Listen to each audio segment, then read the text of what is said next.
encontramos o qué tendremos?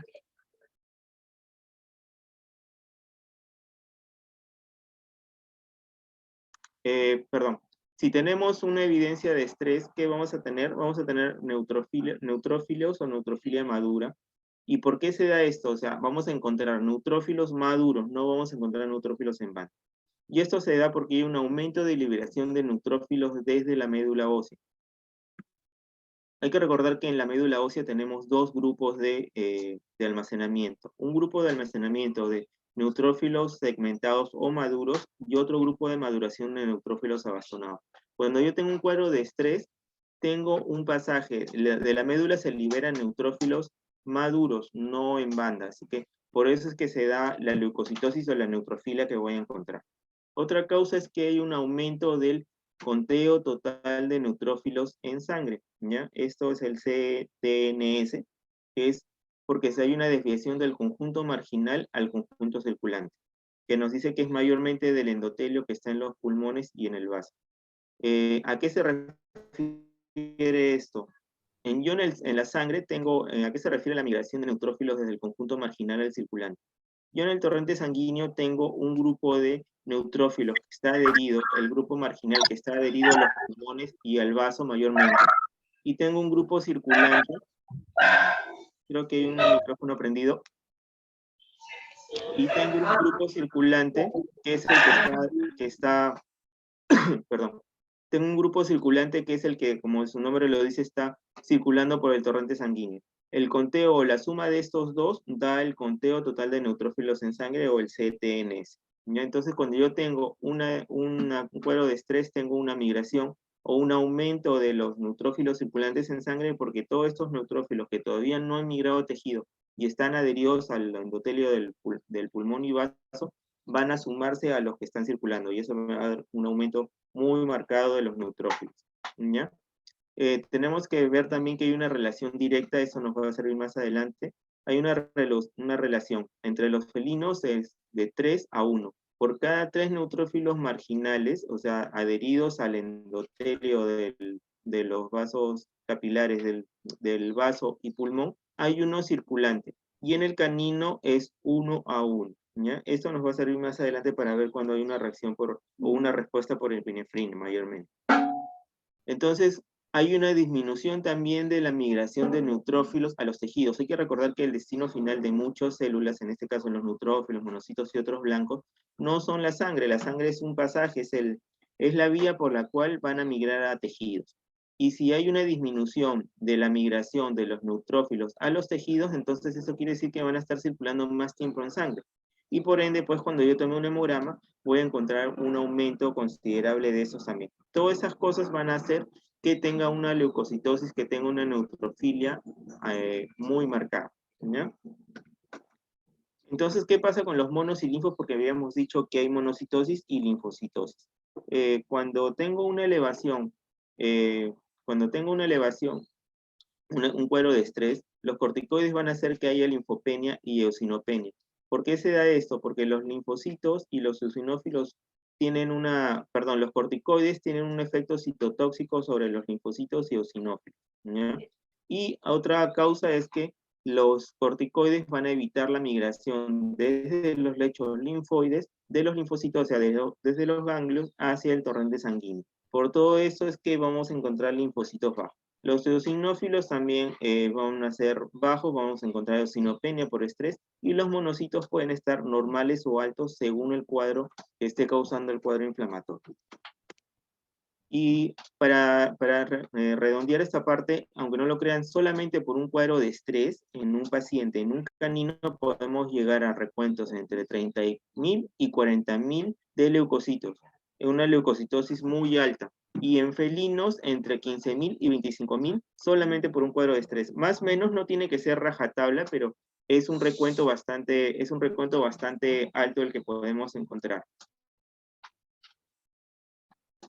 Entonces, ¿qué tenemos? Inflamación o estrés, hay que ver.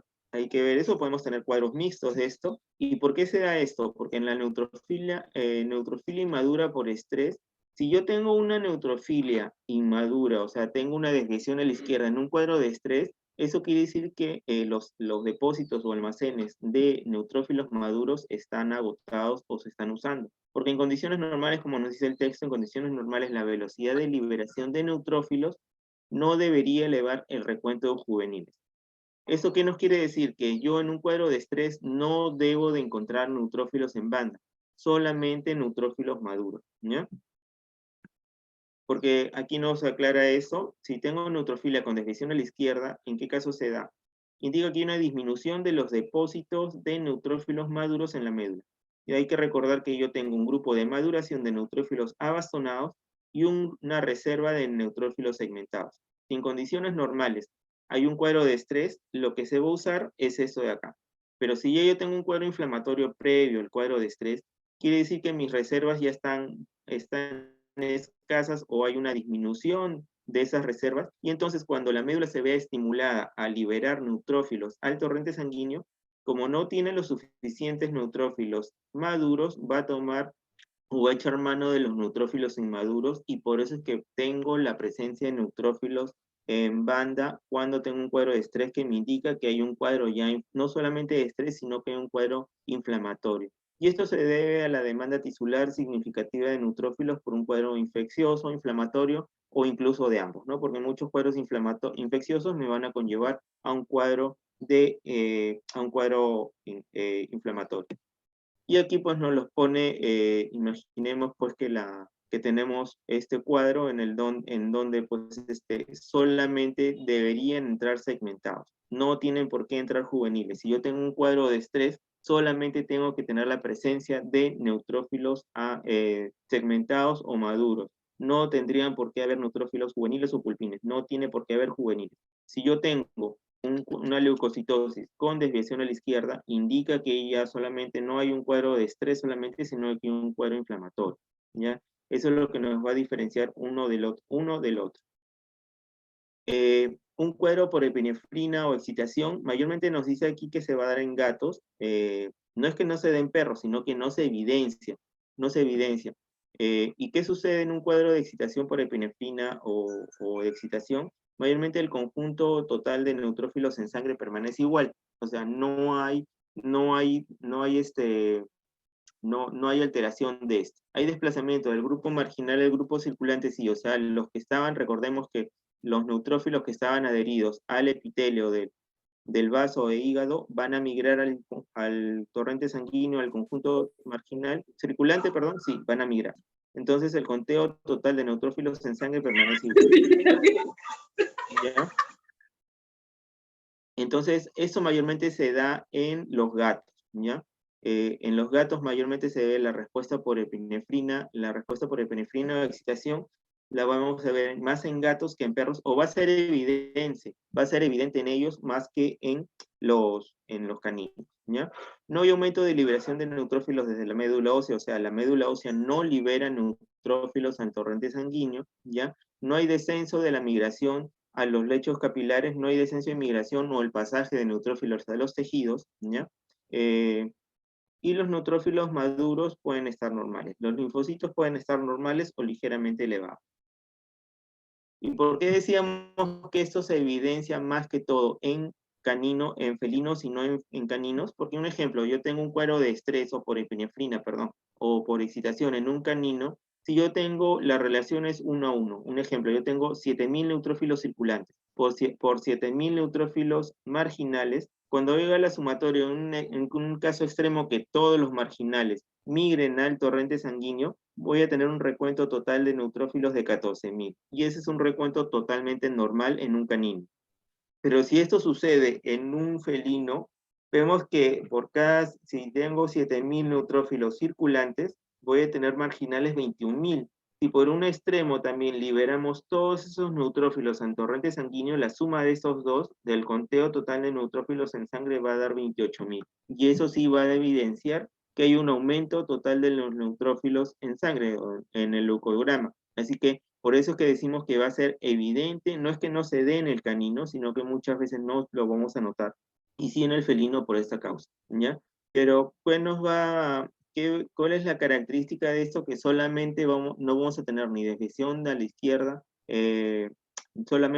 vamos a encontrar solamente una desviación a la izquierda, perdón, una desviación a la derecha, sin presencia de neutrófilos en banda, sin linfopenia, sin otras alteraciones. Solamente vamos a encontrar neutrofilia. Es la única característica que tiene esto. Eso nos va a diferenciar de algún otro cuadro. Y otra cosa que tenemos que tener en cuenta que si es por un cuadro de excitación o de epinefrina, este efecto va a pasar en unas 2-3 horas. Tendría que regresar a una condición normal el leucograma. A diferencia de un efecto por corticoides, que su duración más o menos del efecto de este va a ser de 24 horas. Así que en términos prácticos, si yo tengo un paciente que está muy nervioso o alterado o hemos sufrido mucho para manipularlo y pues nos sale un hemograma con neutrofilia madura y sin ninguna otra alteración y estamos sospechando que fuera este el caso, pues tendríamos que tenerlo en un ambiente en el cual el paciente esté tranquilo, evitarle el efecto de la agitación o demás y tomarle nuevamente con las medidas adecuadas el hemograma y debería salirnos normal. Y si tengo un paciente que ha tenido un tratamiento con corticoides, que pasa muchas veces, le he puesto el corticoide y quiero tomar un hemograma, tengo que esperar 24 horas posterior a esas para tomar nuevamente el hemograma y evitar pues las alteraciones en el hemograma de este. Tenemos que buscar también si hay evidencias de necrosis sistémica, ¿ya? Esto se da por aumento de la fagocitosis. Ya es importante resumir que los cuadros de monocitosis no son como en mis tiempos, pues hace muchos años, nos enseñaban en la facultad que pues monocitosis era igual a un cuadro inflamatorio crónico. Ya eso ya se descartó, ya se confirmó que no es así, ¿ya? Si bien sí, efectivamente, en un cuadro crónico hay monocitosis, pero no solamente en cuadros crónicos, yo puedo tener una alteración en el recuento de monocitos en 12 a 8 horas, en menos incluso. Yo he tenido casos en los cuales le tomo un hemograma ahora y menos de 24 horas le repetimos el hemograma y encontramos los monocitos en el doble. Así que monocitosis no es igual a cuadro crónico. Hay que evaluarlo conjuntamente con otras cosas. ¿Ya? Ver también si hay un cuadro de hipersensibilidad sistémica. Esto tenemos que ver de buscar una eosinofilia persistente. ¿Cuál es el problema con los eosinófilos? Que los eosinófilos tienen una vida media muy corta, solamente viven 3 horas en el torrente sanguíneo promedio, y pues también están afectados mucho por los cuadros de estrés. Así que si yo estoy buscando un cuadro de hipersensibilidad o un cuadro, pues una alergia o un cuadro de estos, y me sale un recuento de eosinófilos normal en un hemograma, no quedamos con eso. Repitamos una o dos veces más el hemograma para confirmar nuestro cuadro, pero que no encontremos eosinófilos en el primer hemograma, no quiere decir que no haya un cuadro de hipersensibilidad. Otra cosa que en mis tiempos pues no se ponían de acuerdo es que si había eosinofilia por parasitosis o si sí o si no. Un grupo de hematólogos yo los escuchaba y me decían no, en muchas charlas nos decían no, literal, los eosinófilos no van a tener ningún efecto, no van a ir a pelearse con los parásitos, así que los eosinófilos en un cuadro parasitario no se van a dar, no, eso es un mito, y otro grupo de hematólogos decía que sí, y pues ya con el avance de la ciencia y de los estudios ya se determinó que los eosinófilos producen una enzima que se llama auxina peroxidasa, perdón, que destruye la membrana de los huevos y de los parásitos. Mayormente cuando se da esto, cuando tenemos parásitos migratorios, pero por eso es importante en los cachorros realizar un hemograma, porque si yo encuentro en un cachorro un cuadro de eosinofilia, entonces me hace sospechar o confirmar o tener muchísimas más sospechas de que tengo un cuadro parasitario bastante alto en estos cachorros, y pues sabemos que los cachorros, el ciclo de vida o el ciclo biológico del toxópero es totalmente distinto del de un adulto y pues tiene muchísimas más probabilidades de tener una parasitosis y esto nos puede ayudar a reforzar nuestras sospechas. Inflamación, la inflamación habíamos dicho que teníamos un cuadro inflamatorio, la inflamación la teníamos que dividir en inflamación crónica tipo 1 e inflamación crónica tipo 2. ¿Y qué tenemos en una inflamación aguda? En una inflamación aguda es la que se da en los 3 a 4 días posteriores al cuadro que está causándola. En estos casos tenemos una hiperplasia mieloide. ¿A qué se refiere una hiperplasia mieloide? Aquí hay una neutrofilia, hay un aumento de la producción de neutrófilos en banda y eso se le llama hiperplasia mieloide, ¿ya? Que es un proceso totalmente fisiológico normal, ¿ya? Linfopenia leve, monocitosis variable, y ojo que un leucograma de estrés, un leucograma normal, perdón, no me descarta que tenga un cuadro inflamatorio. Por un ejemplo, puedo tener una uña partida, puedo tener un cuadro, una cistitis, y es una inflamación superficial, pero eso no quiere decir que mi paciente no tenga un cuadro inflamatorio, ¿ya? Así que hay cuadros en los cuales en el primer hemograma, recordé que el hemograma es la foto del momento. Que yo tengo un hemograma ahorita no quiere decir que ese hemograma va a seguir en el transcurso de los días o semanas. Un hemograma es la foto del momento. Por eso siempre recordar que un hemograma puede cambiar en horas. En inflamación crónica tipo 2 tenemos una característica que tenemos una leucocitosis, tenemos neutrofilia y tenemos monocitosis.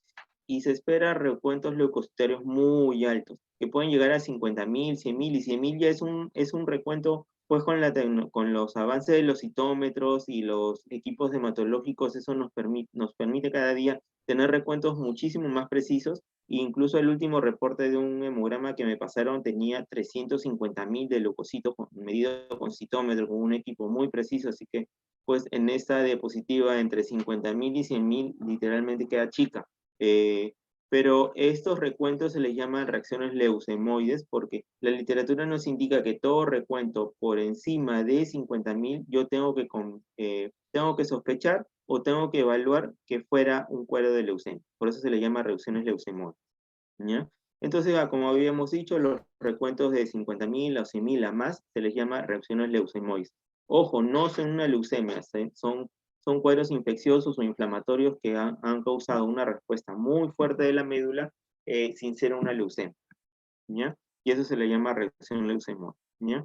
En una inflamación crónica tipo 1, ¿qué vamos a encontrar? Vamos a encontrar una monocitosis muy alta porque hay un consumo y reemplazo de macrófagos. Recordemos que los monocitos están en sangre y cuando migran al tejido donde se les necesita, porque hay un cuadro inflamatorio o hay un consumo de eso por un cuadro inflamatorio, infeccioso, sea bacteriano, sea viral, sea por un daño de tejido, además, esos neutrófilos, esos monocitos van a migrar al tejido, van a cumplir su acción fagocítica y va a seguir necesitándose, por eso dice por consumo y reemplazo. Y bueno, esta es una mnemotecnia del doctor Reber, que es un hematólogo americano muy bueno, y bueno, como buen americano estadifica casi todo, y pues el doctor ha estadificado los miles de millones, creo yo, de hemogramas que ha hecho, y él en términos prácticos lo califica así. Si yo estoy sospechando de una leucemia, el hematocrito debería estar entre 15 y 20%. Y si es un cuadro inflamatorio, el hematocrito va a estar entre 30 y 40%. Ya esto ayuda muchísimo en la práctica porque nos va a permitir pues evaluar por dónde ir nuestro diagnóstico o qué buscar en nuestro hemograma. Si estamos ante un cuadro de leucemia o si estamos ante un cuadro inflamatorio según el hematocrito. ¿Ya? Inflamación crónica tipo 2. En la inflamación crónica tipo 2 tenemos que tener en cuenta una consideración. Que el número total de leucocitos está normal o levemente elevado. ¿Ya? No tenemos una leucocitosis muy alta. ¿Ya? La inflamación tisular se estabiliza y hay un equilibrio entre lo que se produce y lo que se consume en los tejidos. ¿Ya? Eso nos va a diferenciar de de una inflamación crónica tipo 1 en la cual encontramos leucocitosis muy altas. En una inflamación crónica tipo 2, pues vamos a encontrar leucogramas con recuentos de leucocitos normales o levemente aumentados, ¿ya? Y bueno, pongámoslo así, imagínense que la médula es como una cava o un almacén donde se produce el licor, y pues veamos que tenemos una fila, de barriles o de cavas, pues en las cuales tenemos el licor, en este caso el licor o los neutrófilos juveniles en maduración, ¿ya? Y tenemos un grupo de cavas o barriles en el cual están ya maduros. Cuando yo tengo un cuadro inflamatorio tipo 2, estos neutrófilos les da el tiempo de madurar y cuando salgan al torrente sanguíneo van a salir hechos neutrófilos maduros. ¿Ya? Por eso es que dice que hay un equilibrio entre lo que se consume y se produce. No quiere decir que el paciente ya se curó, no quiere decir que el paciente no tenga el cuadro infeccioso o inflamatorio. Simplemente que como hay una estabilización hay una estabilización del cuadro inflamatorio, ya los neutrófilos que van a salir son maduros porque la médula tuvo el tiempo adecuado de hacer que estos neutrófilos maduren y se liberen como neutrófilos maduros o ya segmentados, ¿ya? Eso es lo que nos va a distinguir un cuadro inflamatorio tipo 1 y un cuadro inflamatorio tipo 2, que no voy a encontrar desviación a la izquierda, ya eso hay que tenerlo muy en claro.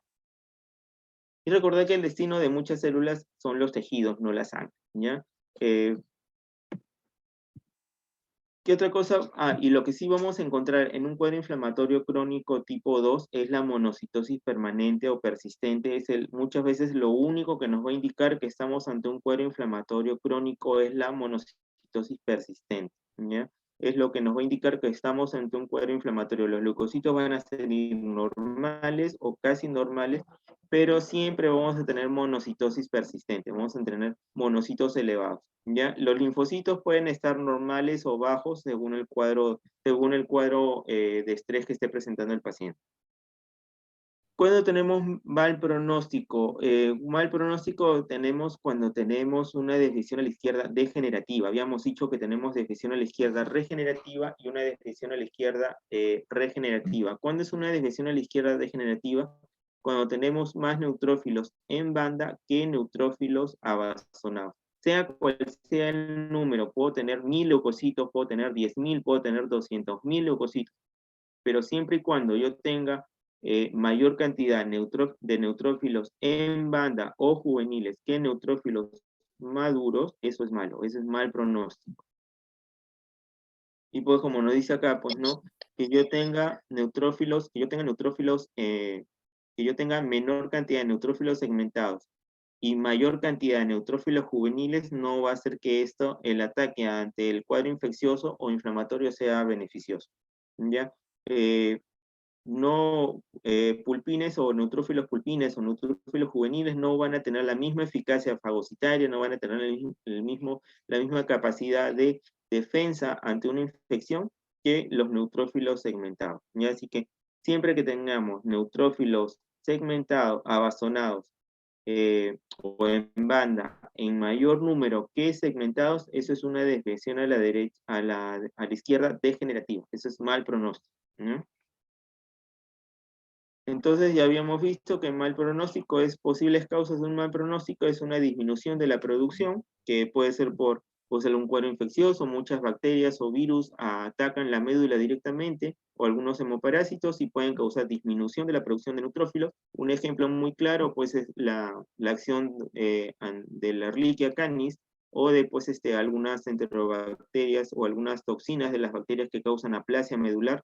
Un virus, por ejemplo, el virus de parvovirus, que en las primeras etapas atacan la sira mieloide y van a causar una disminución de la producción de neutrófilos, un consumo excesivo también, porque si tengo una infección muy fuerte, una septicemia, voy a tener un consumo excesivo de neutrófilos, o muchas veces por ambas, ¿no? La linfopenia puede ser por estrés grave persistente y los monocitos variables según el consumo de esos en el cuadro infeccioso o inflamatorio.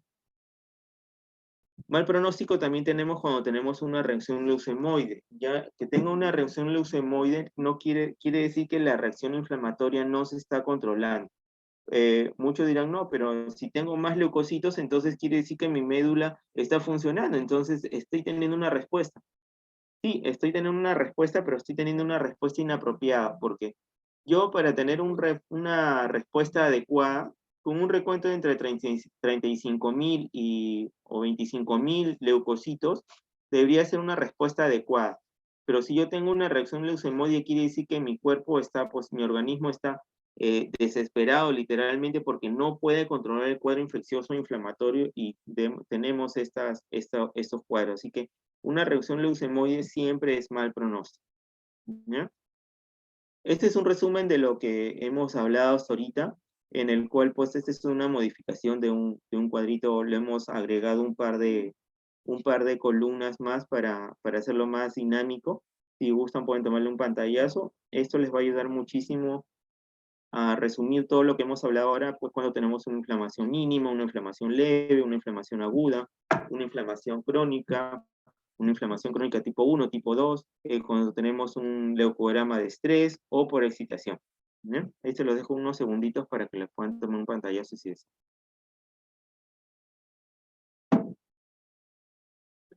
Entonces, no sé si tengan alguna pregunta hasta ahí, antes de pasar a la serie roja.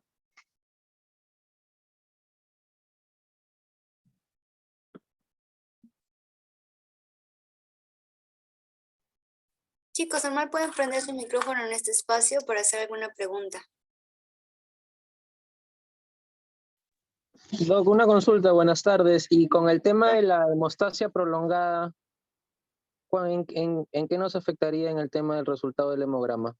Cuando hay mucho tiempo se mantiene una hemostasia. Ya, gracias, Doc.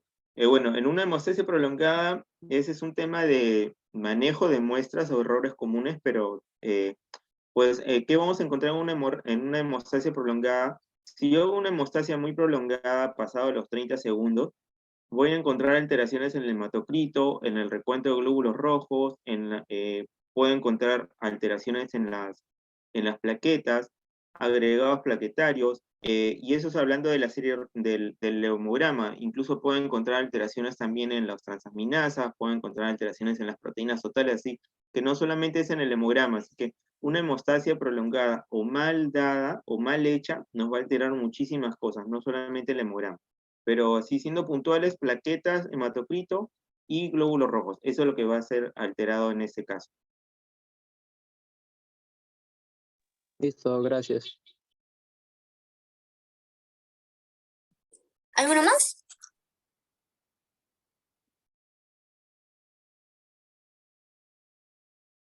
Bueno, si hubiese alguna pregunta, normal escriban en el chat para poder leerla después. Puede continuar, doctor.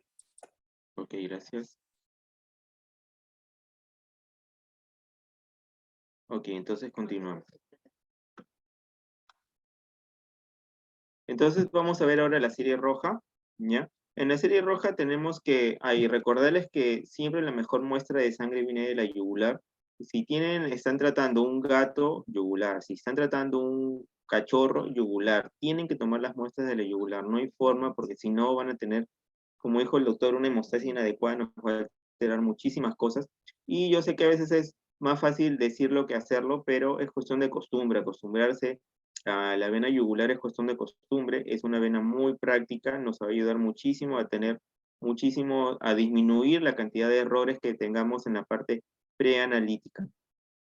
Bueno, ahora sí, vamos a ver, en la serie roja, no solamente en la serie roja tenemos que ver lo que se llama anemia, sino también las policitemias, que muchas veces no le paramos bola a los cuadros de policitemia, pero una policitemia se denomina cuando tengo un aumento total del recuento de eritrocitos, reticulocitos, acompañado de un hematocrito o una hemoglobina alta, ¿ya? Y la policitemia se puede dividir en dos, la policitemia relativa y la policitemia absoluta, ¿ya?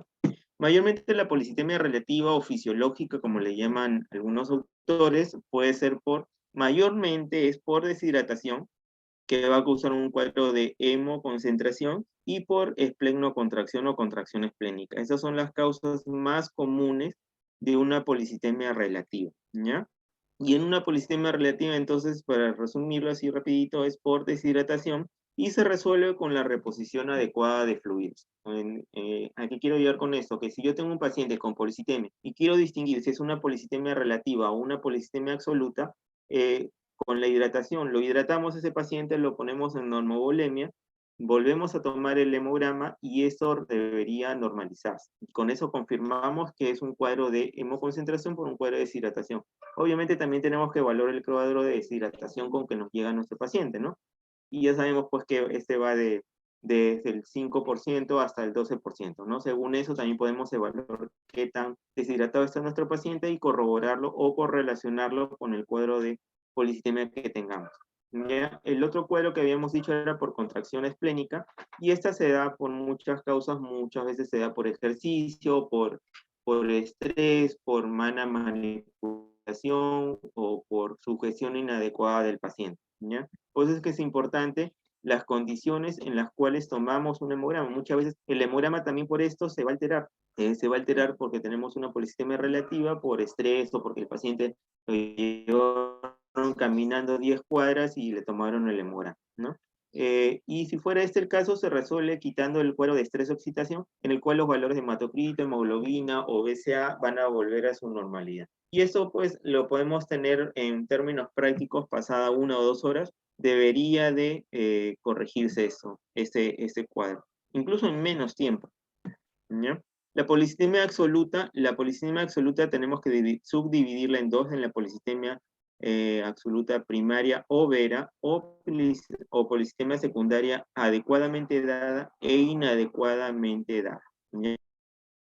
La policitemia absoluta se divide en dos, a su vez, como habíamos dicho, en la policitemia absoluta primaria o vera, que su presentación es muy rara, es bastante rara que se dé y se debe a un trastorno crónico de la mieloproliferación defectuosa de la serie eritroide. O sea, quiere decir que la producción de eritrocitos está alterada. Hay una producción excesiva de reticulocitos sin que la eritropoyetina o la EPO se vea alterada. Los niveles de EPO permanecen igual porque no es una alteración en la producción de esta, o no es que la médula esté sobreestimulada a través de la EPO en producir glóbulos rojos. Ya es un defecto propio de la médula que hay una eritropoiesis o una mieloproliferación eritropoyética alterada, ¿ya? El BCA o hematocrito permanece igual a pesar de la fluidoterapia.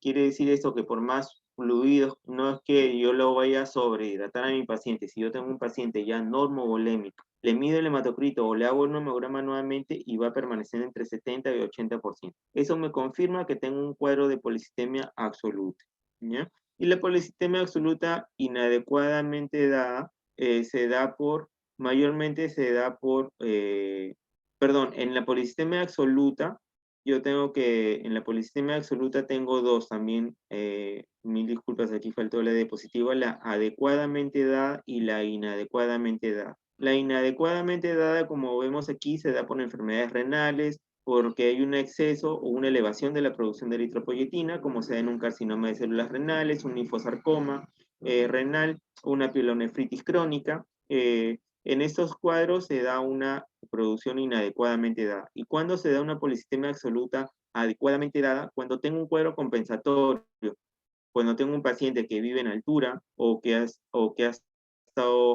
llevado una temporada viviendo en altura, cuando tengo un paciente que tiene un problema respiratorio, cuando tengo un paciente que tiene un problema cardíaco, cualquiera sea la causa que origine que a nivel renal las células renales tengan menor saturación o que la saturación de oxígeno a nivel renal disminuya, eso me va a dar una policitemia absoluta adecuadamente dada o compensatoria, porque el organismo quiere compensar esa falta de saturación de oxígeno a nivel renal, que el riñón es muy sensible para esto y va a estimular la producción de eritropoyetina, y por ende es que voy a encontrar esto. Ya esa sería la policitemia absoluta adecuadamente dada.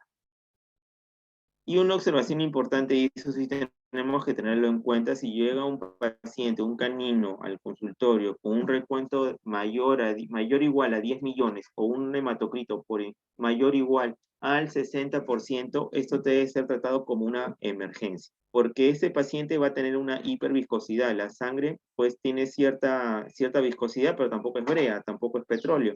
Así que tenga más glóbulos rojos es peligroso porque la viscosidad de la sangre la da el recuento de eritrocitos. Si yo tengo un aumento muy grande de eritrocitos en sangre, eso va a causar que la hiperviscosidad me predispone a tener coagulopatías, trombosis y una serie de trastornos también hemodinámicos, y eso es muy peligroso. Por eso estos pacientes tienen que ser tratados inmediatamente, ¿ya? Entonces, para resolver la policitemia la podemos tener, la policitemia absoluta, la podemos dividir en primaria, la primaria overa, y se da, habíamos dicho en raras ocasiones, y que el hematocrito permanece igual pese a la hidratación, no hay aumento de EPO en sangre, y la policitemia absoluta secundaria, que se divide en la adecuadamente dada y la inadecuadamente dada, que en la adecuadamente dada hay un aumento de la EPO y se da por cualquier causa que cause disminución de la saturación de oxígeno a nivel renal, ¿no? Y la inadecuadamente dada, que habíamos dicho que era por enfermedades renales que causan también liberación de EPO, aumento de EPO, y muchas veces puede ser neoplasia. Otra causa también no es muy común, pero pueden encontrar cuando tengan un cuadro de policitemia, hagan una ecografía buscando quistes renales, que es una causa también de la policitemia absoluta, ¿ya? Y ahora sí pasamos a la anemia. La anemia, pues, las anemias es la disminución de la cantidad total o parcial de eritrocitos y mayormente secundario a una enfermedad subyacente, ¿no? Muchas veces no nos guiemos solamente porque levantemos la mucosa o veamos las conjuntivas de nuestro paciente y decir, están rosaditas o no están muy pálidas, no quiere decir que no hay un cuadro anémico, no. Tenemos que hacer un hemograma para confirmar. Muchas veces las anemias no van a ser evidentes, no las vamos a evidenciar hasta que tengamos un hemograma en las manos. Así que no nos confiemos pues que nadie tiene un espectrofotómetro en la mano o en el ojo y va a poder determinar cuál es la cantidad o el conteo total de rojos o el hematocrito en sangre. Así que siempre hagamos un hemograma, porque muchas veces las anemias pueden ser incipientes o pueden estar comenzando y no van a ser evidentes en mucosa. Tenemos varias clasificaciones de las anemias y pues las podemos clasificar, las anemias las podemos clasificar en varios tipos, pero hay un grupo de anemias regenerativas y otro grupo de anemias no regenerativas, ¿ya? Y la podemos clasificar también según la respuesta eritroide, la respuesta eritrocitaria. Recordemos que ¿quién da esta respuesta? Los reticulocitos. Hay que recordar que los reticulocitos son los glóbulos rojos inmaduros que todavía, si bien no tienen núcleo, como vemos aquí, no tienen núcleo ya, pero tienen restos de cromatina y tienen pues ribosomas aún para seguir sintetizando la hemoglobina, ¿ya? Y esto pues nos va a dar nos va a permitir evaluar la respuesta de la médula ósea ante una anemia, ¿ya? Entonces, midiendo los reticulocitos vamos a poder saber si la anemia es regenerativa o no regenerativa. Y en términos prácticos, con el valor absoluto de reticulocitos, tenemos aquí que en caninos nos dice que no hay ninguna respuesta cuando el recuento es mayor o igual a 60.000 o menor a 60.000, leve cuando está entre 150.000 y 300.000, moderada cuando la tenemos entre 300.000 y 500.000, y muy marcada en mayor a 500.000, y en felinos, pues, respectivamente 15.000, 50.000 a 100.000, 100.000 a 200.000 y mayor a 200.000. Pero como dice Kenji, tampoco, o sea, no quiere decir que un paciente, porque encuentren un paciente, pues, una respuesta en este momento leve o ninguna respuesta, no quiere decir que no vaya a responder. La médula tampoco tiene una varita mágica y va a decir, pues, ¿sabes qué? De la nada te saco reticulocitos. Tenemos que darle el tiempo a la médula a que produzca esta eritropoiesis. La producción de reticulocitos mayormente o la liberación de reticulocitos al torrente sanguíneo se va a dar en un lapso de unos 3 a 5 días. Entonces, si yo tengo un cuadro de anemia, no le voy a decir a mi paciente, ¿sabes qué? Mira, ya es no regenerativa, si es el primer hemograma que le estoy haciendo. Tengo que evaluar, tratar de controlar el cuadro o diagnosticarlo adecuadamente dependiendo del tipo de anemia que tenga también la clasificación y ver si es necesario repetir un hemograma dentro de unos 3 a 4 días para evaluar. Si yo encuentro un paciente que tiene una respuesta de 60.000, pues, y de aquí a 3 días encuentro que está en 150.000, entonces, o más, entonces esa médula está respondiendo. Pero si yo tengo un paciente que sigue en 60.000 o menos de 60.000, entonces esa médula no está respondiendo, por más que yo haga, y ya ese es confirmado una anemia no regenerativa. También estos recuentos o estos valores tienen que ir de la mano con el recuento de eritrocitos. No es igual la respuesta que yo tenga que tener ante una anemia que es, pues, no sé, una anemia muy fuerte, como que tengo una anemia, pues, de 2 millones de rojos, ante una anemia que es de 4.5 o 5 millones de rojos, la respuesta a nivel reticulocitaria va a ser totalmente distinta porque lo que tenga que reponer no va a ser igual, ¿ya? Así que eso tenemos que tenerlo en consideración también. Hay dos formulitas que ya no se usan mucho, pero por ahí que van a escuchar de repente de ellas, o si trabajan con algún oncólogo cuando lleven oncología, si es que no lo han llevado, les van a pedir el oncólogo o el colega, que es el PRC y el IR. ¿Ya? La primera es el porcentaje corregido de reticulocitos y la otra es el índice reticulocitario. Y el PCR, ¿para qué nos sirve? y el ICR, ¿para qué se usan? Lo que pasa es que cuando yo tengo una anemia muy severa, las anemias severas van a hacer que se liberen más rápido reticulocitos desde la médula ósea. Estos van a vivir más tiempo en sangre, pero no quiere decir que la respuesta sea mayor, simplemente que como los liberaron antes, los que tenían que madurar un poquito más en esta, pues dar una falsa apariencia de una respuesta mayor. Por eso es que se usan estas fórmulas para hacer la corrección de estos reticulocitos. ¿Ya? Y las fórmulas son estas, ¿ya? El PRC es el porcentaje de reticulocitos por el hematocrito del paciente sobre 45. Y el IR es el porcentaje de reticulocitos corregido sobre el tiempo de supervivencia de los reticulocitos. Estas son las fórmulas. Y esto es la interpretación que tenemos que dar, ¿no? El porcentaje de hematocrito según los días de supervivencia de los reticulocitos, y si encontramos un índice o un índice reticulocitario mayor a 2 indica una anemia regenerativa, y si es por encima de mayor a 3 es una anemia muy regenerativa. Hay unos conceptos rápidos que tenemos que recordar, que son la macrocitosis, que se refiere al tamaño del glóbulo rojo, que está más grande, y podemos encontrarlos en muestras muy viejas de sangre, en anemias regenerativas, enfermedades como la leucemia felina, en microcitosis, la microcitosis cuando tenemos anemias por deficiencia de hierro, en un shunt ortosistémico, hipercromía que sea polipemia, hemólisis, corpúsculos de Heinz. La hipercromía siempre va a ser un artefacto, la hipercromía no existe, siempre es un error, ¿ya? Y la hipocromía que sean anemias ferropénicas, ¿ya? Y entonces si recordemos pues que es una pregunta que siempre les hago, ¿el tamaño importa? Pues si estamos hablando de rojos, sí importa, ¿ya? Estamos hablando de glóbulos rojos, sí no interesa saber el tamaño, porque sabiendo el tamaño del glóbulo rojo, yo puedo determinar si tengo una macrocitosis, si tengo una microcitosis o tengo una normocitosis, ¿ya? Para eso necesitamos determinar el tamaño de nuestro glóbulo rojo.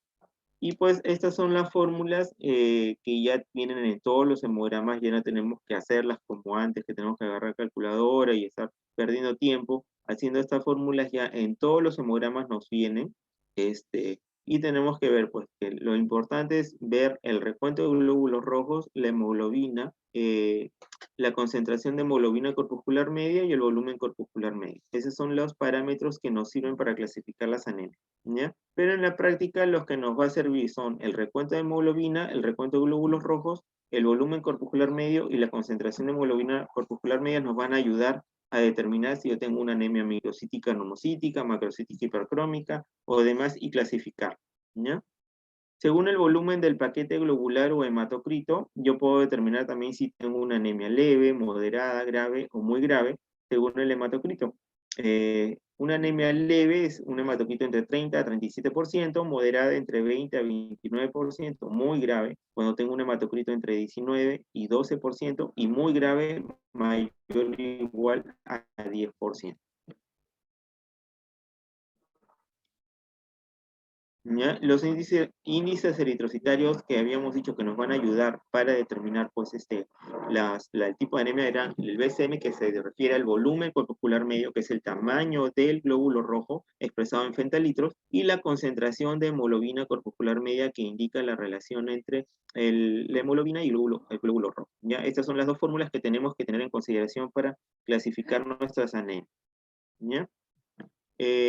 Las anemias, hay distintos tipos de anemias. Hay anemias hemolíticas, que son por corpúsculos de Heinz, que son por una ingesta de sustancias oxidativas que dañan la hemoglobina de los eritrocitos, y van a ser pues que van a ser causadas muchas veces por la ingesta de cebolla. No necesariamente tienes que comerte la cebolla, sino que nosotros tenemos la mala costumbre de darle comida casera a nuestras mascotas, y pues la comida peruana, hasta donde yo sé, no hay comida peruana que no lleve aderezo con cebolla, ¿ya? Y pues esto es una ingesta indirecta de cebolla. El paracetamol, que ya a los que hacen clínica o están por hacer clínica, pues ya no van a ver esto, pero en mis tiempos era muy común encontrar que llegaban al consultorio los pacientes intoxicados por acetaminofén, que es el Panadol, porque los vacunaban y les decían, dale Panadol para la fiebre. Y ese era el peor error que podían tener, y pues le daban Panadol 3, 4, 5 días, y los pacientes llegaban con anemias hemolíticas muchas veces causadas por esto, ¿ya? Hemoparásitos como la micoplasma o babesiosis también pueden causar este tipo de anemia. Por deficiencias enzimáticas, como es por la piruvato sinasa, esta va a hacer que tengan una deficiencia en los glóbulos rojos en la producción energética y por eso estos tienen una vida más corta, ¿ya? No van a llegar a los 90 días o 120 días. Anemias inmunomediadas, también estas son, mayormente se dan en caninos, más que en felinos, pero no quiere decir que no se puedan dar en estos, y tienen una característica que las anemias inmunomediadas son altamente regenerativas. Salvo que no se controle el cuadro que está causando la anemia inmunomediada, y esta ya va a pasar a ser no regenerativa, pero si tengo un cuadro agudo de una anemia inmunomediada, estas son altamente regenerativas. Eso quiere decir que voy a tener una reticulocitosis muy alta, ¿ya? Anemias por intoxicación o por quimioterápicos se puede dar por sustancias como las hormonas. Cuando tengo el uso de hormonas, o sean endógenas o exógenas, van a causar anemia. Cuando tengo una paciente en concelo o cuando usen estrógenos, van a causar anemias, van a causar trombocitopenias, y eso es muy común después del celo, o por el uso pues, de estrógenos como tratamiento. La fenilbutazona, el clorfenicol, las cefalosporinas también pueden causar anemias. La vincristina, la doxirubicina, son quimioterápicos que van a causar muy comúnmente anemias. Por eso es importantísimo, cuando tengan un tratamiento o un paciente que esté en quimioterapia, tienen que hacerle previo al cuadro de quimio, previo al tratamiento de quimio, tienen que hacer un hemograma. Por eso es que el oncólogo nos indica un hemograma antes de hacer la quimioterapia, porque muchas veces vamos a encontrar cuadros de anemias, trombocitopenias o panleucopenias, o algunos antimicóticos, como la grisofulvina, o antibióticos como el como el metimazol o la grisofulvina, entre otros, van a causar también alteraciones a ese nivel. Por hiperplasia de la médula ósea con alteración de la eritropoiesis. Cuando tengo esto, en un cuadro de BILEF, una leucemia felina, un virus de la leucemia felina va a causar en un 80-90% de casos, van a encontrar macrocitosis, porque van a encontrar una alteración en la mieloeritropoiesis, van a encontrar una mieloeritropoiesis alterada, en la cual van a encontrar alteraciones en los recuentos de rojo. Y esto es muy común encontrarlo en los pacientes que tengan ese tipo de infecciones. Y recordar que si tu paciente tiene hemólisis, le sube la bilirrubina. Si tú tienes un cuadro de hemólisis, si tienes un cuadro de anemia hemolítica, lo más seguro es que tu paciente esté ictérico o va a entrar rápidamente o en corto plazo en un cuadro de ictericia, y en el cual las bilirrubinas van a estar elevadas. Hemoglobina reticulocitaria es un concepto relativamente nuevo. No tiene más de 3-4 años que lo usamos en clínica veterinaria. Ya por suerte muchos equipos hematológicos nos dan este recuento, y se refiere a la hemoglobina que está contenida en el reticulocito, no a la hemoglobina que está en el glóbulo rojo maduro, sino a la hemoglobina que está en el reticulocito. Y este es un indicador muy sensible de los depósitos de hierro, que son los que necesita el reticulocito, pues, para seguir produciendo la hemoglobina. ¿Ya? ¿Y por qué se da la elevación de esta? Se dan trastornos eritropoyéticos, como habíamos dicho en el BILEF, cuadros de quimioterapia, entre otros. También nos permite también evaluar, esto lo usa mucho en humanos y también se está usando ya mucho en bancos de sangre veterinarios. Es una medición muy buena, muy efectiva y muy económica de medir los recuentos pues determinar, si mi paciente va a entrar en una anemia ferropénica a corto plazo. Ya, porque si yo tengo la hemoglobina reticulocitaria baja, así tengo la hemoglobina y el recuento y todas las líneas rojas normales, me indica que voy a entrar en un cuadro de anemia ferropénica. Y ese paciente o está por entrar en un cuadro de anemia ferropénica porque tiene depósitos de hierro disminuidos, o porque hay menor biodisponibilidad del hierro, porque cuando hay un cuadro inflamatorio crónico, la ferritina disminuye para que no haya disposición de hierro por parte de las bacterias que la necesitan para su replicación, y lamentablemente, pues justos por pecadores, y la médula también se ve comprometida y no va a tener biodisponibilidad del hierro. ¿Ya? Así que eso nos ayuda muchísimo este valor. Si yo tengo un paciente donante para un cuadro de transfusión y encuentro que la hemoglobina reticulocitaria está baja, entonces quiere decir que ese paciente tiene un cuadro inflamatorio crónico. No es el mejor candidato para ser donante. ¿Ya? Y disminución por pérdida crónica de sangre, enfermedades inflamatorias, combinación de ambas y reducción de la absorción de hierro a nivel intestinal, que es muy raro, pero también se puede dar.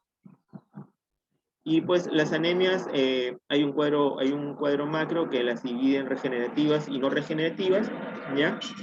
Pero ahora podemos hablar, o en los últimos tiempos se habla, perdón, en los últimos tiempos se habla de tres tipos de cuadros: un cuadro de anemias regenerativas, un cuadro de anemias semi-regenerativas y un cuadro de anemias no regenerativas, ¿ya? En las anemias regenerativas son, en la mayoría de casos, el 95% les aseguro de anemias que vayan a tener en la clínica diaria van a cuadrar o van a calzar en este cuadrito, ¿ya? Y las anemias regenerativas son macrocíticas hipocrómicas, macrocíticas normocíticas y normocíticas normocrómicas, pero cuando es por hemorragia o hemólisis reciente, ¿ya? Las semirregenerativas son las microcíticas hipocrómicas, que son por deficiencias de hierro, y son altamente regenerativas, ¿ya? Esta es una característica muy clara de esas anemias, que son altamente regenerativas, o sea, quiere decir que van a tener una reticulocitosis muy, muy alta, ¿ya? Y plaquetas altas también. Esas son características de este tipo de anemias, semi-regenerativas. Y las anemias no regenerativas, lamentablemente, son normocíticas normocrómicas, que mayormente se dan cuando tengo un cuadro de enfermedad renal crónica, un cuadro de neoplasia, un cuadro inflamatorio crónico. En esos cuadros voy a tener anemias no regenerativas. ¿Y cuándo voy a tener una anemia microcítica hipocrómica, que mayormente son semi-regenerativas? Cuando tengo un cuadro de enfermedad renal, como en un cuadro de un Shunt ortosistémico, en el cual no hay disposición de los depósitos de hierro hepático, voy a tener una anemia microcítica hipocrómica y no es regenerativa o semi-regenerativa, sino que lamentablemente es una anemia no regenerativa. ¿Ya? No sé si hay alguna consultita está ahí para pasar al tema de plaquetas.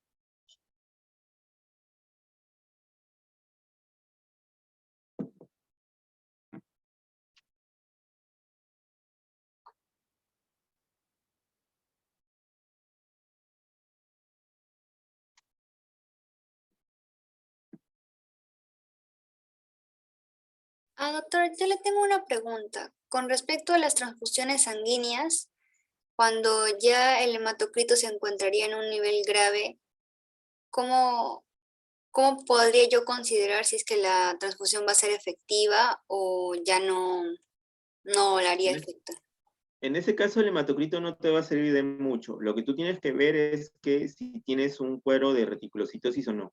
Porque tú puedes tener un cuadro de anemias hemolíticas o un cuadro de una hemorragia reciente, en el cual vas a tener una reticulocitosis muy alta, y eso te está indicando que tu médula está funcionando.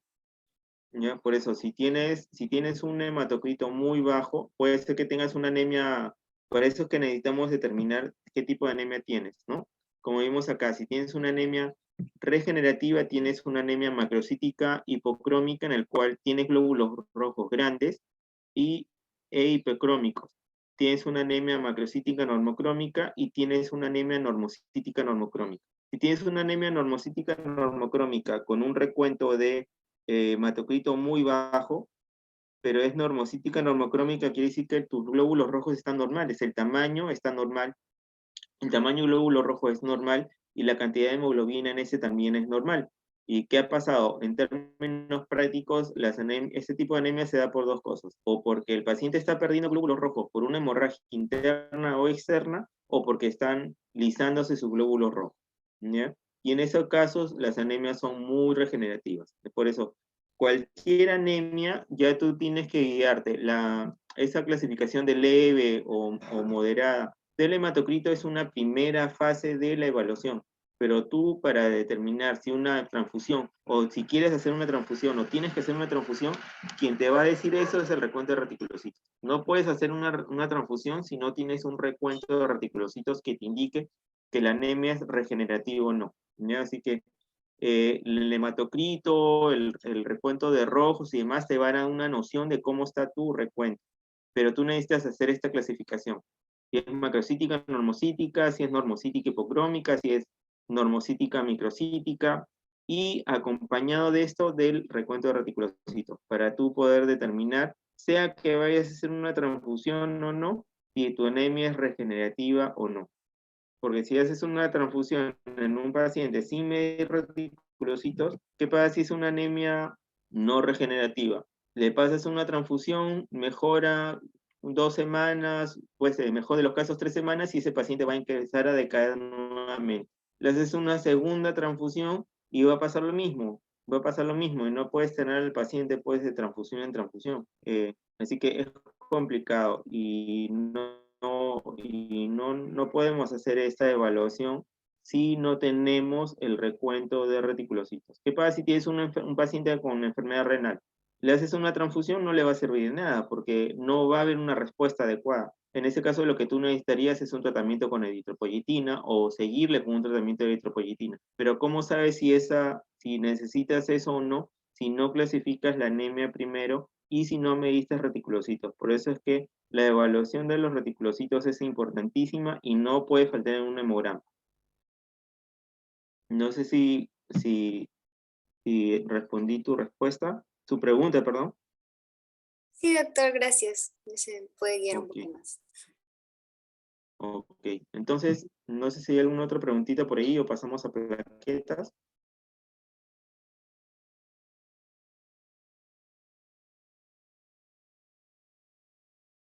Creo que no hay ninguna otra pregunta. De igual manera, los chicos pueden ir escribiendo en el chat y cualquier otra cosita le estamos leyendo al final de la charla. Genial, genial. Entonces, vamos a hablar un poquito de plaquetas también, que son parte importante de nuestro hemograma. Y pues hay que recordar que las plaquetas no son células, son fragmentos celulares del megacariocito que está en la médula, y pues son pedacitos del citoplasma de esta, ¿no? No son células.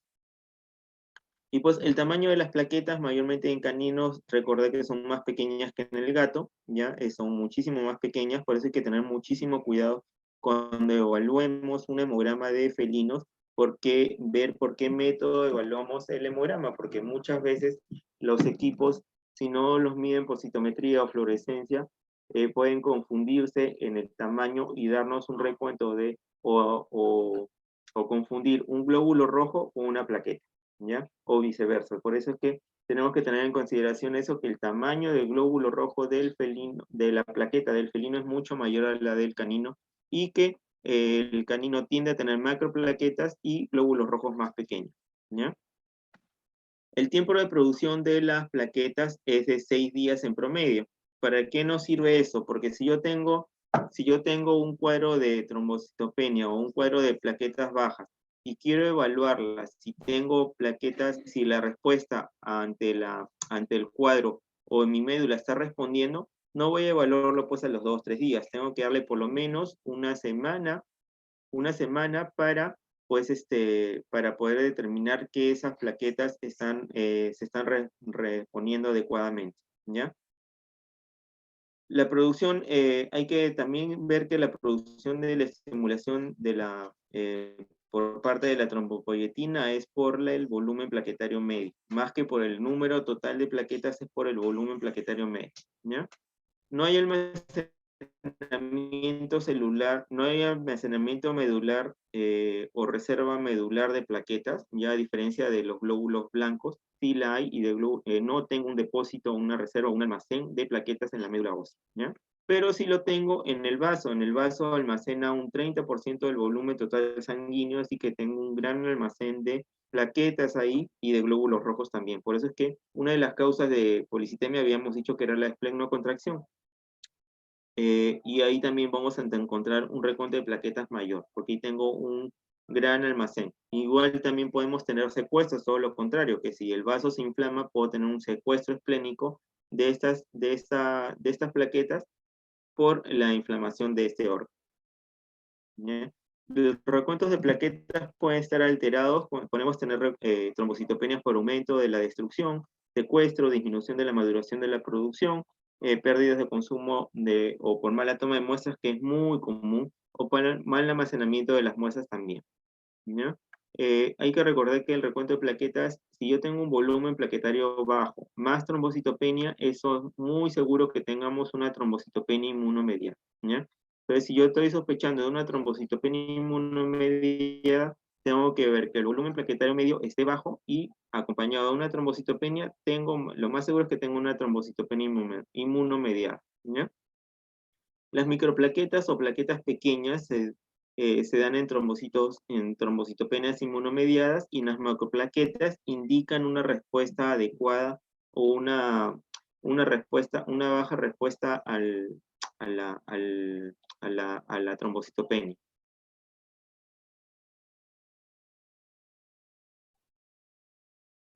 Por volumen, por destrucción, tenemos causas inmunomediadas, ya como por la producción de inmunoglobulinas M contra plaquetas, que puede ser específico, ¿ya? En estos podemos tener un recuento de plaquetas bajo, hemorragias espontáneas, petequias y equimosis, en membranas y mucosas, anisocitosis plaquetarias, esto nos indica cuando tengamos anisocitosis plaquetaria, o sea, el PWD de las plaquetas o la amplitud de distribución de plaquetas está más ancho, nos indica que hay una regeneración plaquetaria. Ya la anisocitosis, o sea, encontrar plaquetas de muchos tamaños nos indica que hay una regeneración. Otras causas inmunomediadas secundarias también se pueden dar por anticuerpos inespecíficos, como pasa muchas veces en cuadros pues, como una erliquiosis, una leptospirosis. En cuadros infecciosos o inflamatorios podemos tener la producción de anticuerpos secundarios que van a causar también trombocitopenias por anticuerpos que no son destinados o no fueron creados pues, para destruir plaquetas, pero indirectamente las van a causar la destrucción de esas también, ¿ya?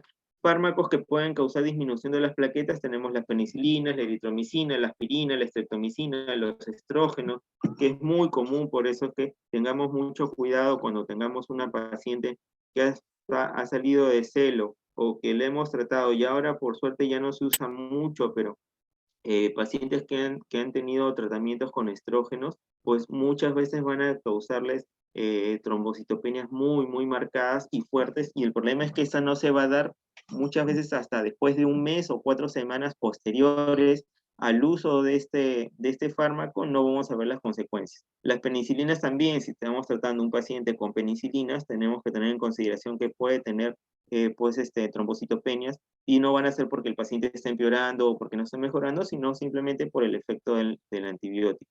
Y los quimioterápicos que podemos tener la misma premisa que para los glóbulos rojos, que pues quimioterápicos como la doxirubicina, la vincristina, van a causar trombocitopenia. Ojo que la vincristina en anemias o en trombocitopenias inmunomediadas está indicado para subir el recuento de plaquetas, sí. Muchos habrán leído eso y me van a decir entonces, ¿por qué me dices que la vincristina? Pero cuando se usa como única dosis. Pero si uno lo usa como efecto quimioterápico 2, 3, 5 veces, pues vamos a tener un efecto de trombocitopenia. Por otras causas no inmunomediadas, pueden ser por efectos de virus, bacterias, hemoparásitos, por uremias. Cuando tengo un cuadro de azotemia o uremia, la urea es tóxica y va a causar la ruptura de las plaquetas y va a causar trombocitopenias por efectos transfusionales, neoplasias, algunas neoplasias también, patologías esplénicas, van a causarme esto, ¿ya? Si yo tengo un cuadro de una esplenomegalia con trombocitopenia, hay que evaluar el retiro de porque ya muchas veces esto algunos hematólogos le llaman vasoreactivo, perdón, que posterior es un cuadro infeccioso o inflamatorio muy fuerte en el cual hubo una esplenomegalia, y esto me está causando trombocitopenia tras cuadro de trombocitopenia. Tenemos que ya literalmente la única solución es sacar ese vaso, retirar el vaso y pues mandarlo obviamente a biopsia, ¿ya? Por disminución de la producción o maduración, pues esto se puede dar en enfermedades infecciosas como Ehrlichia canis, babesias, leucemias, entre otras, en algunos cuadros de hormonas, como habíamos dicho, por estrógenos u otros fármacos como sulfa, clorafenicol, que pueden causar discrasias sanguíneas y pueden causar efectos no solamente a nivel de los rojos, sino también a nivel de los blancos, ¿ya? En los gatos también se puede dar, pero esto es generalmente pasajero. O sea, si yo vacuno un felino y pues después a las semanas le mido un hemograma por N cosas y encuentro trombocitopenia, puedo encontrarla por relacionarlo con la vacunación, sí, pero ese es pasajero.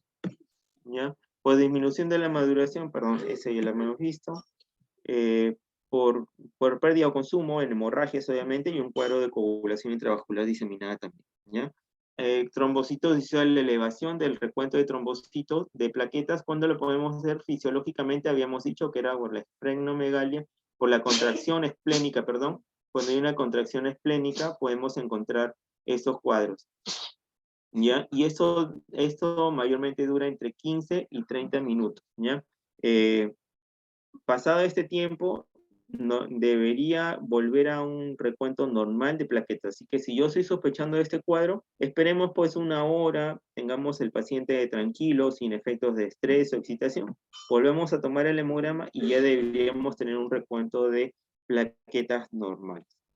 Trombocitosis reactiva también es por un aumento de la trombopoyetina frente a efectos de corticoides, inflamaciones crónicas, neoplasias, esplenotomía también, porque si ya no hay no hay un almacén de plaquetas, pues las plaquetas van a estar circulando permanentemente en sangre y pues no vamos a tener una trombocitosis reactiva o permanente, ¿ya? Y esta puede durar días, semanas, incluso.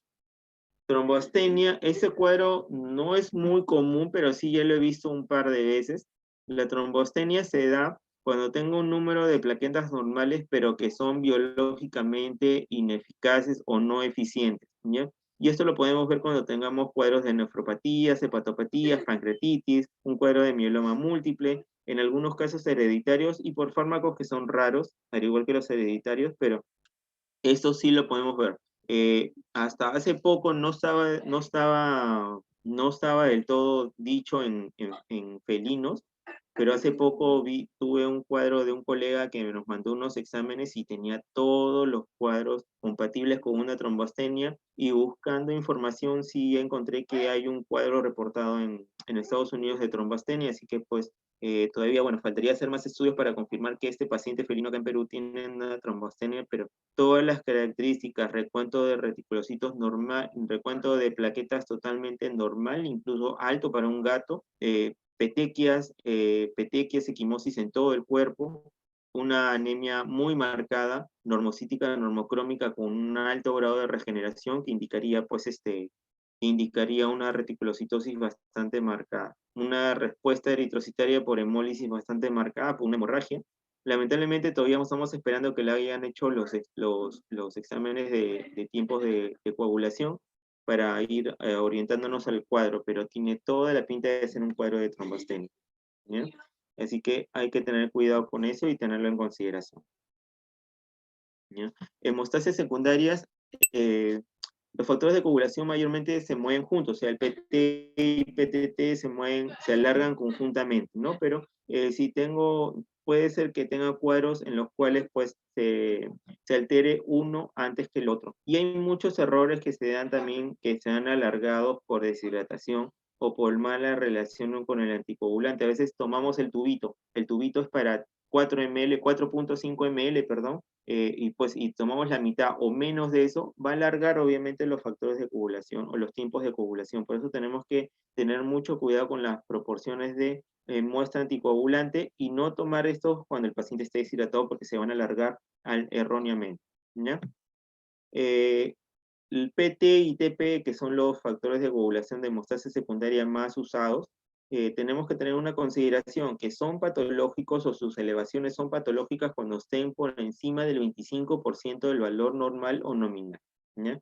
Si yo tengo alargados por unos segundos el PT y TPT, saquemos una regla de 3 simple y veamos si está elevado por encima del valor normal que nos ha dado el laboratorio, por encima del 25%. Si no es por encima del 25%, no lo tomemos en consideración como un cuadro de patología o como una patología. Ya por enfermedades hepáticas también se ven alterados los tiempos de coagulación, pero el hígado produce los factores de coagulación, muchos de los factores de coagulación están producidos por el hígado, pero tenga que estar con una insuficiencia hepática ya muy fuerte, una infección hepática muy severa. El hígado es un órgano muy noble y hasta que no está afectado por encima del 85% no vamos a tener una insuficiencia hepática y no se va a ver reflejada en los factores de coagulación. ¿Ya?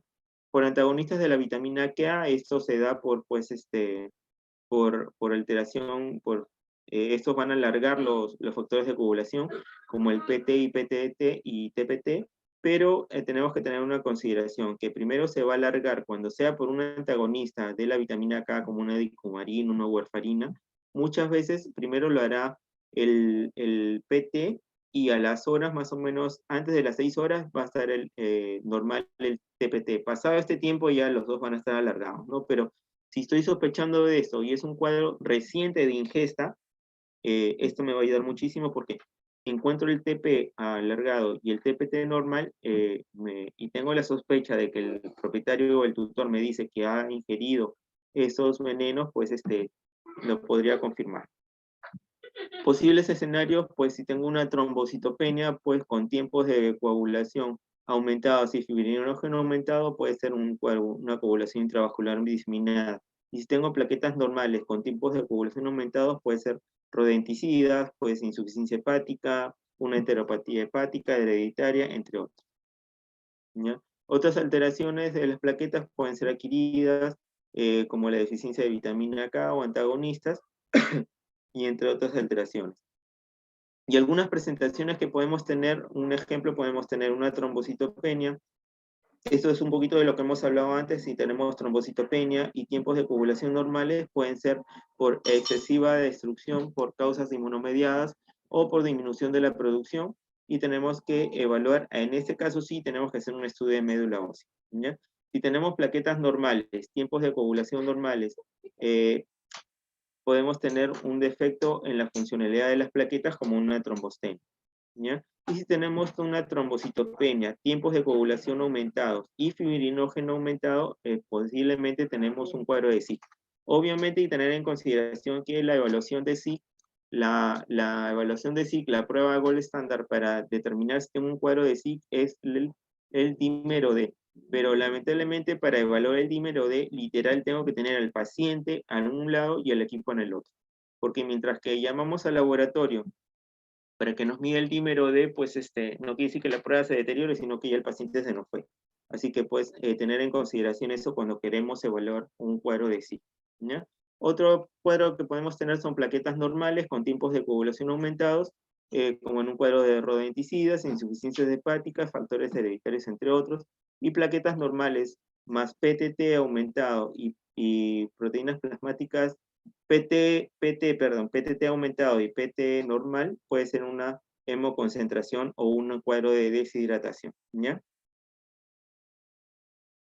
Y algunas consideraciones que tenemos que tener en cuenta son que si tenemos una trombocitosis confirmada, buscar tumores mayormente digestivos. O sea, si yo tengo un recuento de plaquetas sin una causa que la justifique, como una anemia severa o una hemorragia, y tengo una trombocitosis, perdón, una anemia, perdón, hemorragia, no, mil disculpas, que no tengo una confirmado, que no hay una esplenocontracción, o no tengo un paciente que no tenga vaso, o no tengo un paciente que pues tenga una anemia severa y tengo una trombocitosis persistente, tengo que buscar neoplasias a nivel digestivo, ¿ya? No quiere decir que todos los pacientes que tengan trombocitosis van a tener tumores digestivos, pero es muy común, ¿ya? Las macroplaquetas son más activas biológicamente, por eso es que muchas veces podemos tener recuentos de plaquetas de 5.000, 10.000 en un paciente, canino mayormente, y el paciente no presenta sangrado, ni epistasis, ni equimosis, ni petequias por ningún lado,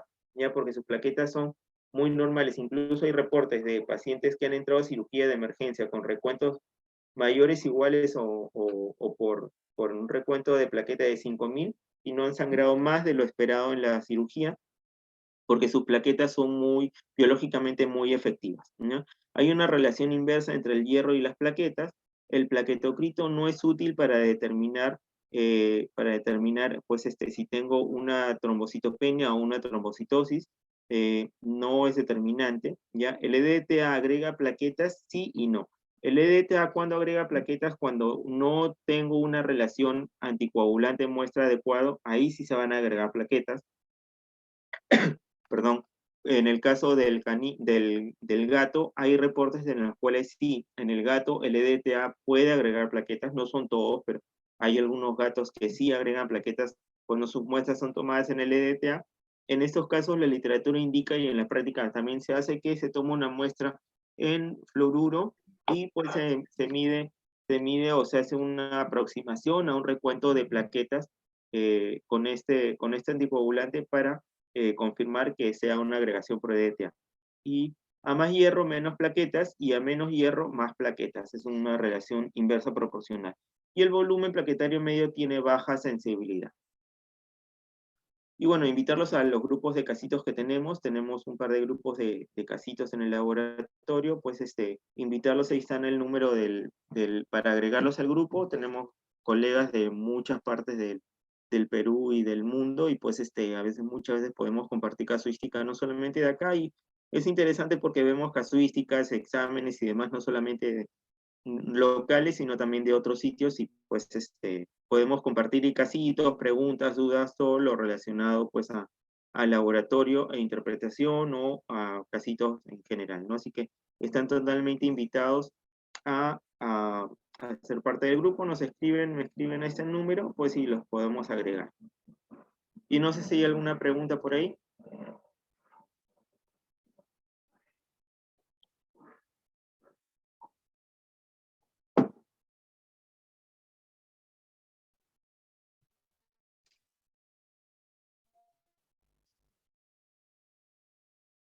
Chicos, ¿alguna pregunta con respecto al bloque plaquetario?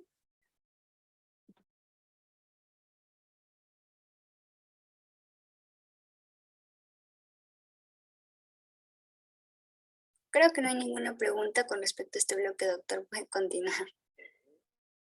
Bueno, entonces, si no hay preguntas, bueno, lo único que me queda es agradecerles por su tiempo. Muchísimas gracias por haberme escuchado, y pues invitarlos nuevamente a cualquier consulta que tengan, nos las hacen llegar o me las hacen llegar por el grupo. Espero que les haya sido de alguna ayudita y pues me hayan entendido. Disculpen si he hablado un poco rápido, sino que el tema es largo y pues el tiempo apremia, y pues por eso es que hemos hablado un poquito rápido. Sé que es un poco enreverado, pero pues ahí tienen el grupo, tienen mi número para cualquier consulta posterior que tengan. Y nada, muchísimas gracias.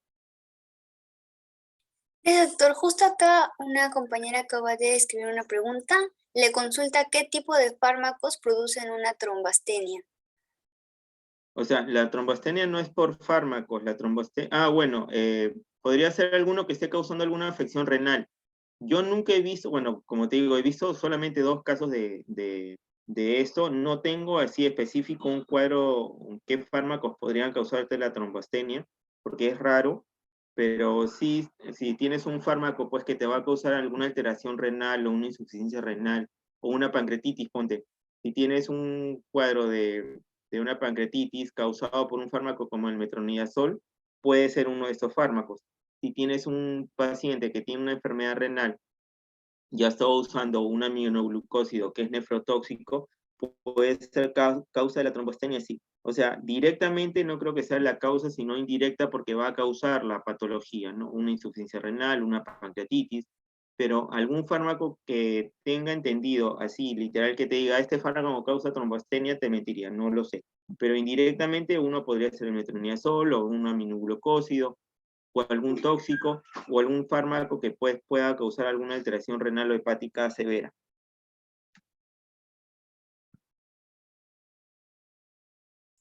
Gracias, doctor. Y bueno, justamente como menciona, sí nos hubiese encantado tener un poco más de tiempo para seguir conversando, pero como una última consulta, nos gustaría que usted pueda darnos un pequeño mensaje para animar a los estudiantes presentes a poder centrarse un poco a mayor profundidad en lo que sería esta rama con respecto al laboratorio de hematología en la medicina veterinaria. Bueno, decirles que no es una rama muy común. Yo creo que soy uno de los pocos bichos raros que le gusta el laboratorio. Yo sé que no me odien, pero yo no me gusta la cirugía y estadísticamente a cualquier médico veterinario que tú le preguntas, ¿qué te gusta? Cirugía, cirugía, cirugía, cirugía. Muy pocos son los que, la mayoría, pero pues es muy bonito, es muy interesante.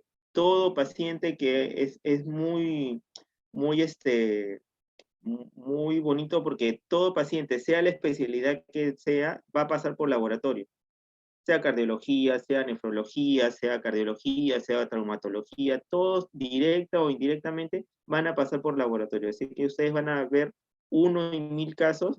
En mi caso, yo no tengo no tengo muchos pacientes ya que trate, pero indirectamente tengo un montón de pacientes, porque cada vez que me hacen una consulta de un casito clínico, a través de sus exámenes, pues lo estoy viendo directamente, directa o indirectamente, ¿no? Así que pues al que le guste esto, pues dele con todo. Como digo, que la causa de una falta de un examen de laboratorio no sea la razón de tu mal caso, ¿no? Porque muchas veces tratamos y no hacemos un examen clínico. Acostúmbrense a hacer laboratorio en tiempo real, sea la especialidad que sea que hagan, pero hagan los exámenes que su especialidad les requiere. Si hacen pues cardiología, van a tener que hacer no solamente un ecocardiograma o un electrocardiograma, van a tener que hacer un SDMA, una medición de troponina, de marcadores cardíacos, van a tener que ver exámenes de función renal, entre otros. Si hacen pues nefrología, de todas maneras, hemogramas, medición de SDMA, urea, creatinina y demás. Si hacen cirugía, pues tienen que hacer un preoperatorio, si hacen traumatología o demás cosas. O sea, todas las ramas llevan al laboratorio. Así que pues nada, a los que les gusta esto, vean, y hay un potencial muy bueno en esto. Hay muchísimos más laboratorios ahora que antes. Antes yo en mis tiempos solamente existía un solo laboratorio veterinario. Ahorita creo que podemos contar más de 20 o 30 laboratorios veterinarios en todo el Perú, y en Lima muchísimos. Pues es una rama muy bonita y nada, anímense, anímense, es muy bonita esta. Así que para cualquier cosita, cualquier duda que tengan, ahí tienen mi número, encantados de poder ayudarlos. Tiene mucha razón, doctor. Y gracias por el mensaje. Y bueno, como ya estamos finalizando justamente, nos gustaría que todos los asistentes puedan prender sus cámaras y de esta forma pues con una foto grupal de la charla. Anímense, chicos, por favor. Dame un ratito porque no sé, achiqué la pantalla. Doctor, más bien si me pudiera ayudar. Sí, justo se le iba a pedir, gracias. Ya, ok. A ver, chicos, por favor, si puedan prender sus cámaras para la foto grupal. No va a demorar mucho.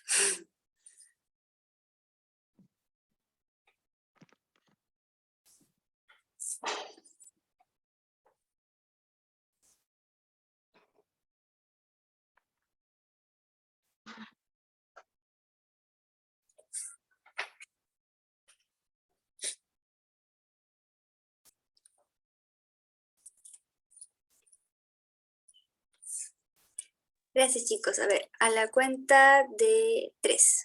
1, 2, 3. Listo.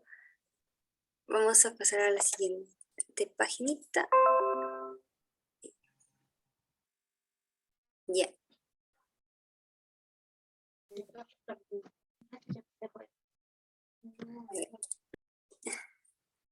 La siguiente fotito. A ver. Bueno, ya. No te preocupes. Bueno, chicos, la verdad que muchísimas gracias por haber estado aquí presentes. Más los agradezco por habernos acompañado en nuestro segundo bloque de charlas de la División de Animales de Compañía en los métodos diagnósticos de la clínica diaria. Ojalá haya sido de su agrado. Esperamos verlos en nuestras siguientes charlas del bloque, que en este caso sería de la ponente Magíster Médico Veterinaria Úlcero Besol. Y bueno, eso sería todo por hoy. Nuevamente, muchísimas gracias. Hasta la próxima, esperamos verlos. Gracias, chicos. Buenas tardes, buenas noches. Gracias. Cuídense. Chao, chao.